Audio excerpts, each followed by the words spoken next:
we started the Symbol Dawn, one of the most difficult cantos of Savitri.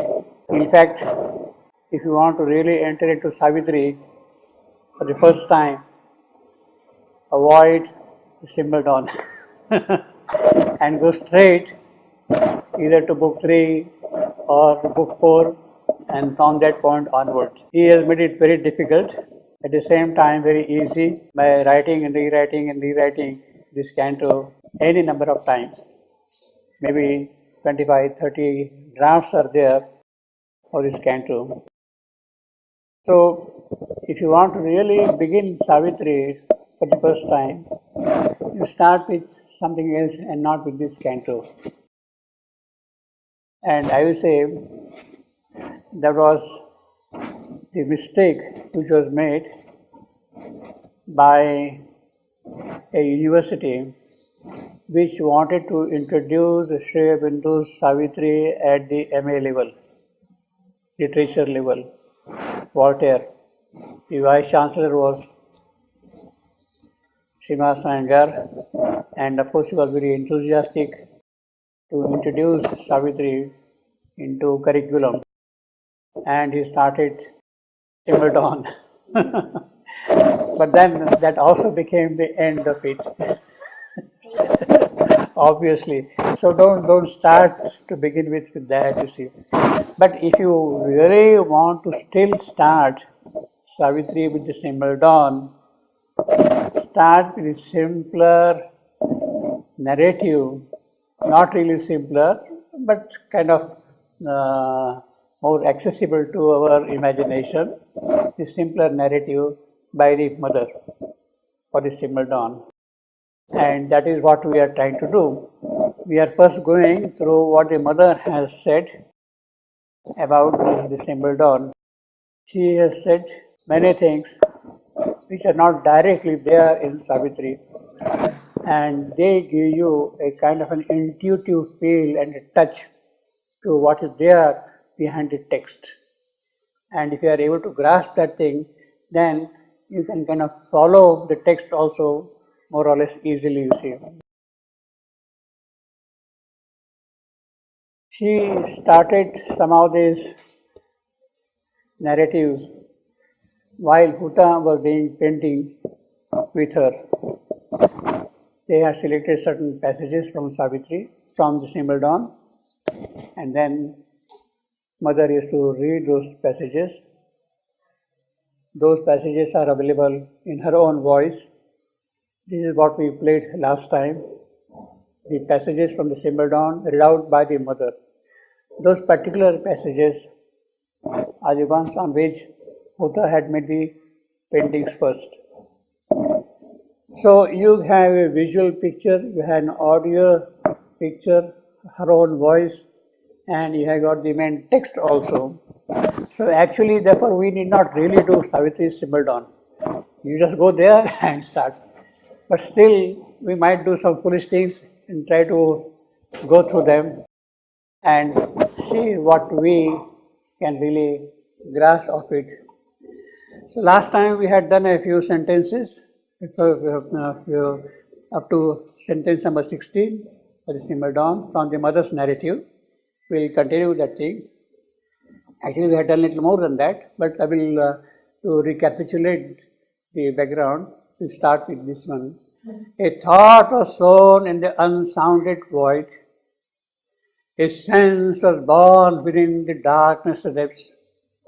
A memory quivered in the heart of time, as if a soul long dead were moved to live. Very difficult passage. I mean, the English is very simple. There is not even one word which is difficult or complex that way. But the thought structure, the idea, the revelation, the force which is there behind it is something altogether different, not easily graspable by us at all. A thought was sown in the unsounded void. In fact, as I told you last time, we shall see these phrases in more detail as we go to our own narrative after completing the mother. Unsounded void, when nothing was there, out of the separation of the four powers, the void, it was not plumbed, its depth was not plumbed. The plumbing of the depth of the void, that is what he is talking about. A thought was sown in that, sense was born within the darkness of the, that is the beginning of things coming out of that void. A memory quivered in the heart of time, that is also the beginning of time. Memory quiver of what was there before, what was happened before that, as if a soul long dead were moved to live. Now, of course, he says as if a soul long dead. A soul is never dead. Soul is deathless, you see. But then this is as if. So you have to understand that thing. As if a soul long dead. That is one way of saying. At the same time, soul in English is also used in a kind of a general sense. Not necessarily the entity what we call soul, which is deathless. Angushta Matra Purusha, that is what we call by soul. It is not that which is always referred to by soul in English. In the English language, soul is also the soul of a nation, the soul of a plant, the soul of a creation, or whatever you call it. You see, it is sort of a more general thing also, you see, although it is an entity as well. But here, so you have to understand the soul in two ways. Soul in the English language is a general term, and of course there is the qualifying as if. If you take, as if a soul long dead were moved to live, the memory quivered, they came back, so it sprung up again into action. This is the memory of the origin. You see, I mean, they had gone away, those four powers had gone so far away from the origin that they had lost contact with the origin. They lost contact with the divine. They lost total connection. They were into the oblivion, as it says, thought also in the oblivion. So it is that as if got awakened again. That is the memory of the origin. So that memory is still carried. Then he describes the resistance. He, of course, the poet here. He describes the resistance. Yes, something is coming up trying to believe, but the oblivion that succeeds the fall. What it says, oblivion. See, now oblivion that succeeds the fall. You see, every word is kind of weighed perfectly. You have gone into the void, as you said here, into the unsounded void. That is the oblivion. It's the oblivion. Succeeds the fall. The fall. So he has already narrated in Savitri the story of the separation of the four powers from the divine source. The fall. They are coming from the divine origin. They have gone so far away from the origin that they lost contact with the origin.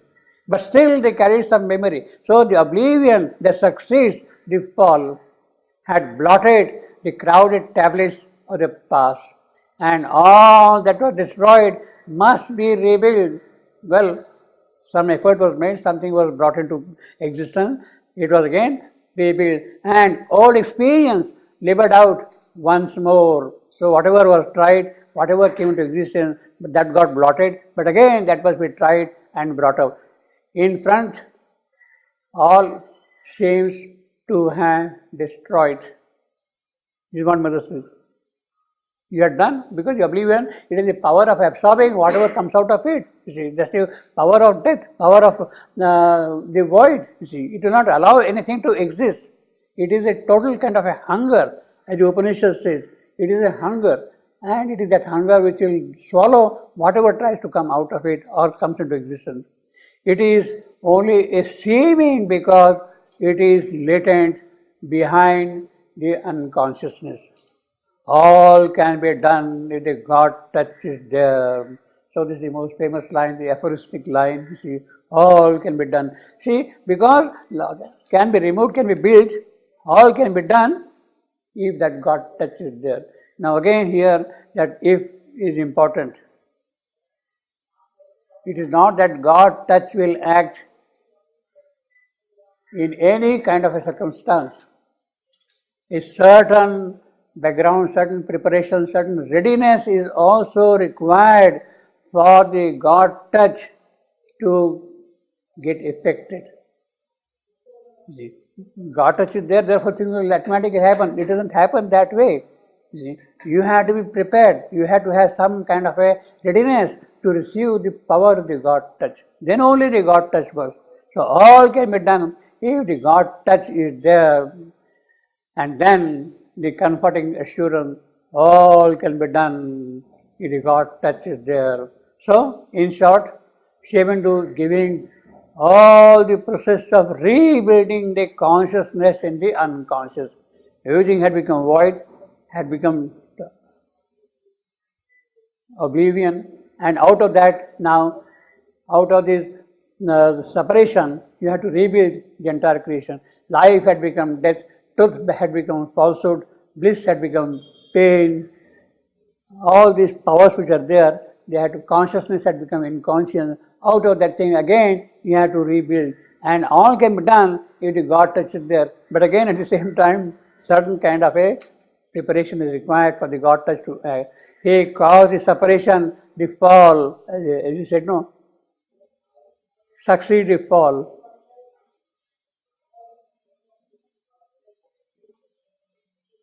When the four powers separated out from there, that is the fall. He calls the separation the fall. That is truly a fall of the consciousness into the unconscious. And now he describes how the message sent from the Supreme to repair the harm that weakens to gain the circumstance. As by kind of imperative influence to begin to climb up back to the Supreme Consciousness. He says harm. Supreme to repair the harm. The four powers went so far away from the origin that they became opposite. And it is that, so to say, mistake, that error which had to be corrected. That is the harm. But perhaps that was not unanticipated. When you go away from the Supreme Source, you are bound to become opposite.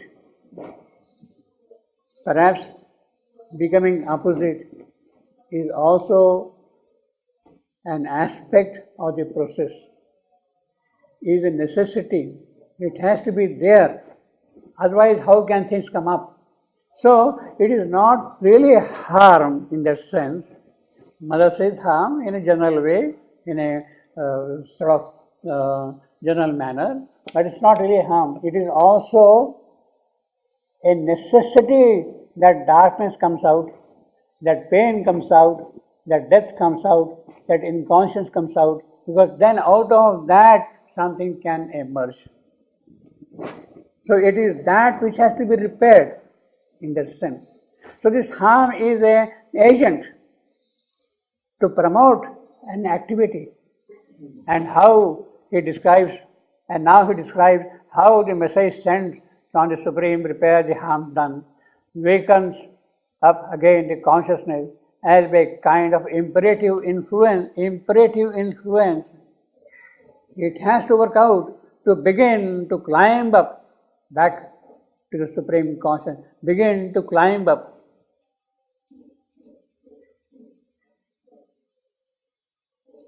That is evolution. In other language, that is how the evolution will start, will begin, climb up, you see.